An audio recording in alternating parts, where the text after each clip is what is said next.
All right, day 145. We're going to finish Job today, chapters 38 through 42.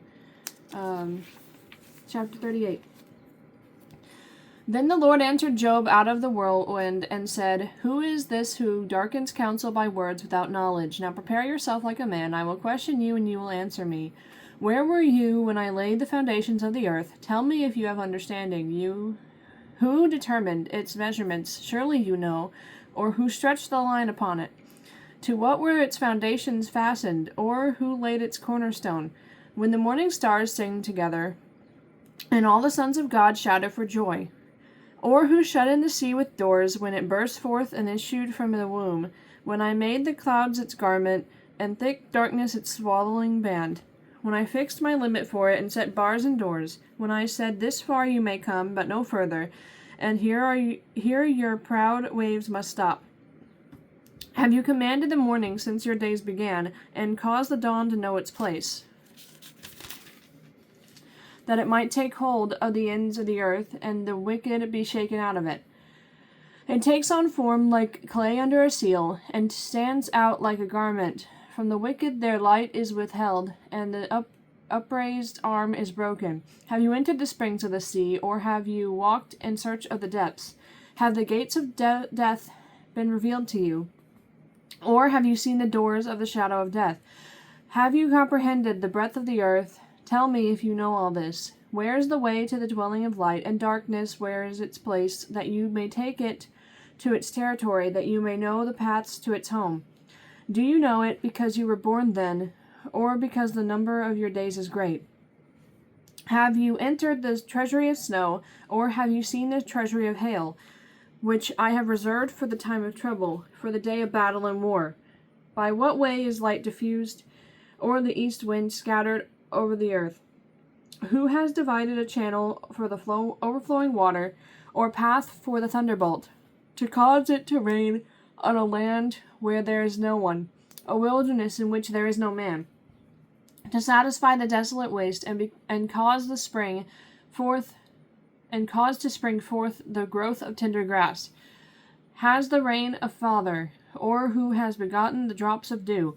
From whose womb comes the ice, and the frost of heaven, who gives it birth? The waters harden like stone, and the surface of the deep is frozen. Can you bind the cluster of the Pleiades, or loose the belt of Orion?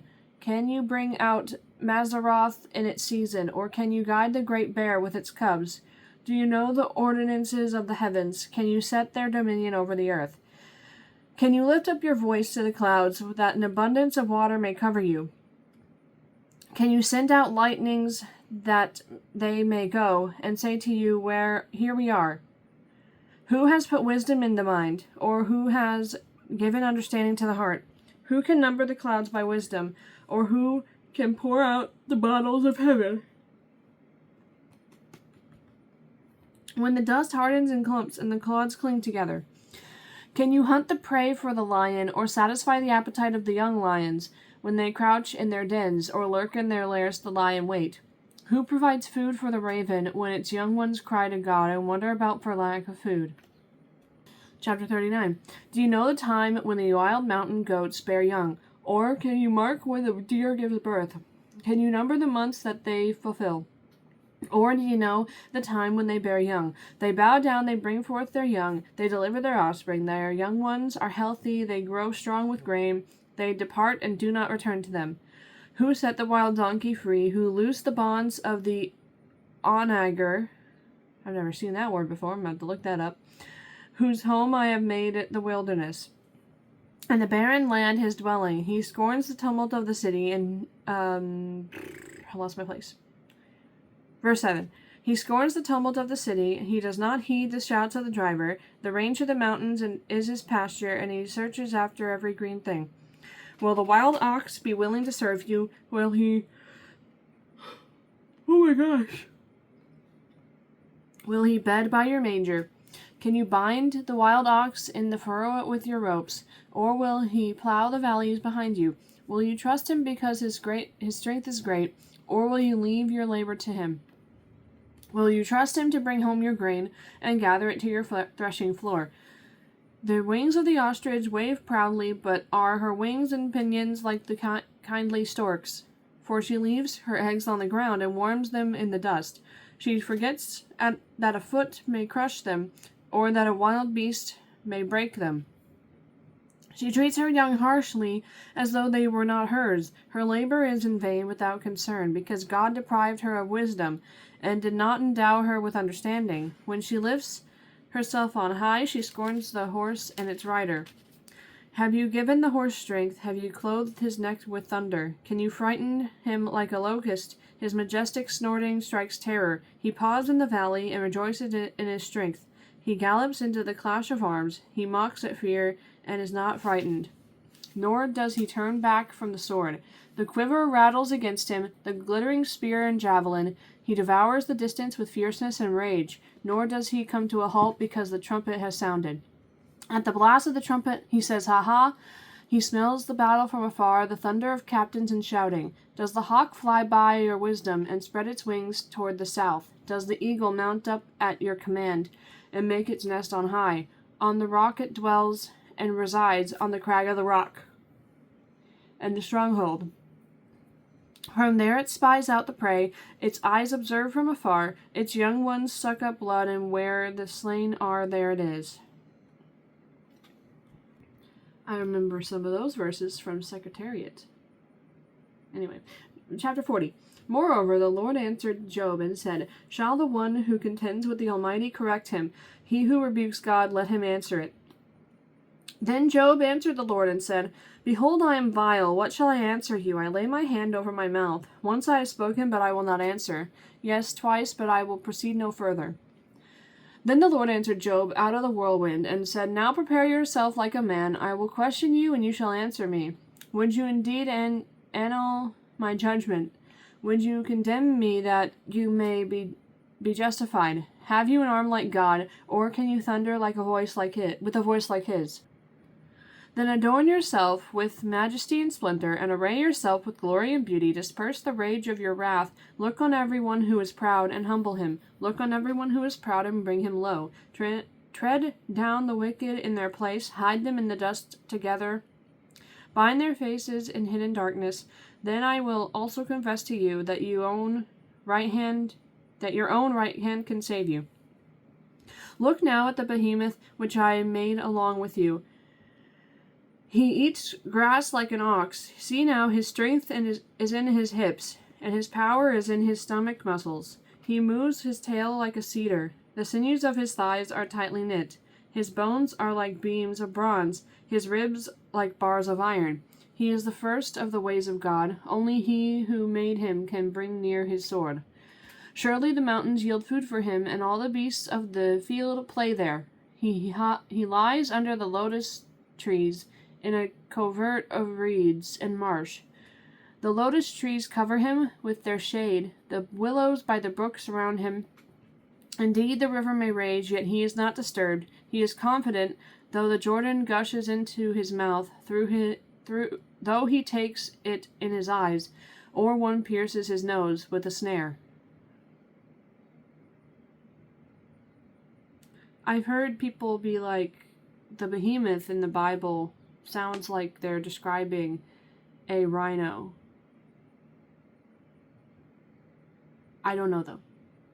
We'll never know until we die, I guess. Anyway, chapter 41.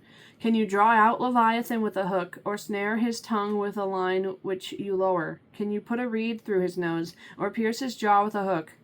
Will he make many supplications to you? Will he speak softly to you? Will he make a covenant with you? Will you take him as a servant forever? Will you play with him as with a bird, or will you leash him for your maidens? Will your companions, will your companions make a banquet of him? Will they apportion him among the merchants? Can you fill his skin with harpoons, or his head with fishing spears? Lay your hand on him, remember the battle, never do it again. Indeed, any hope of overcoming him is false. Shall one not be overwhelmed at the sight of him? No one is so fierce that he would dare stir him up. Who then is able to stand against me?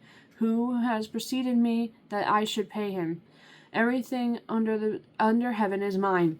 I will not conceal his limbs, his mighty power, or his graceful proportions. Who can remove his outer coat? Who can approach him with a double bridle? Who can open the doors of his face with his terrible teeth all around? His rows of scales are his pride, shut up tightly as with a seal. One is so near another that no air can come between them. They are joined one to another, they stick together and cannot be parted. His sneezings flash forth light, and his eyes are like the eyelids of the morning. Out of his mouth go burning lights, sparks of fire shoot out. Smoke goes out of his nostrils as from a boiling pot, and burning rushes. His breath kindles coals, and a flame goes out of his mouth. Strength dwells in his neck, and sorrow dances before him. The folds of his flesh are joined together. They are firm on him and cannot be stirred. His heart is as hard as stone, even as hard as the lower millstone. When he raises himself up, the mighty are afraid because of his crashings. They are beside themselves. Though the sword reaches him, it cannot avail, nor does spear, dart, or javelin. He regards iron as straw, and bronze as rotten wood. The arrow cannot make him flee. Sling stones become like stubble to him. Darts are regarded as straw. He laughs at the threat of javelins. His undersides are like sharp potsherds. He spreads pointed marks in the mire. He makes the deep boil like a pot. He makes the sea like a pot of ointment. He leaves a shining wake behind him. One would think the deep had white hair. On earth there is nothing like him which is made without fear. He beholds everything, every high thing. He is king over all the children of pride. I have literally no idea what kind of thing is being talked about there. The Leviathan.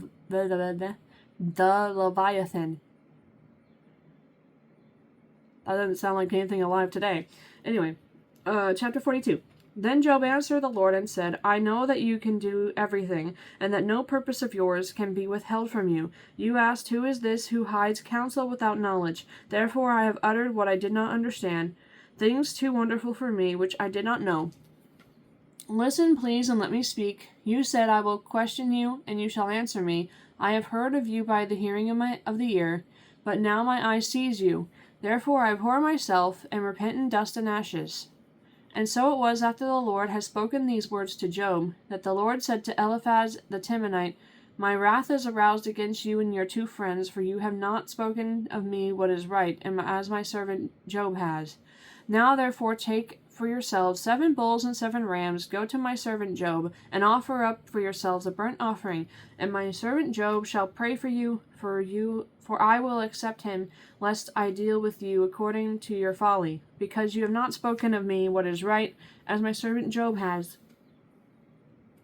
So Eliphaz the Temanite, and Bildad the Shuhite, and Zophar the Naamathite went and did as the Lord commanded them, for the Lord had accepted Job, and the Lord restored Job's losses when he prayed for his friends. Indeed, the Lord gave Job twice as much as he had before.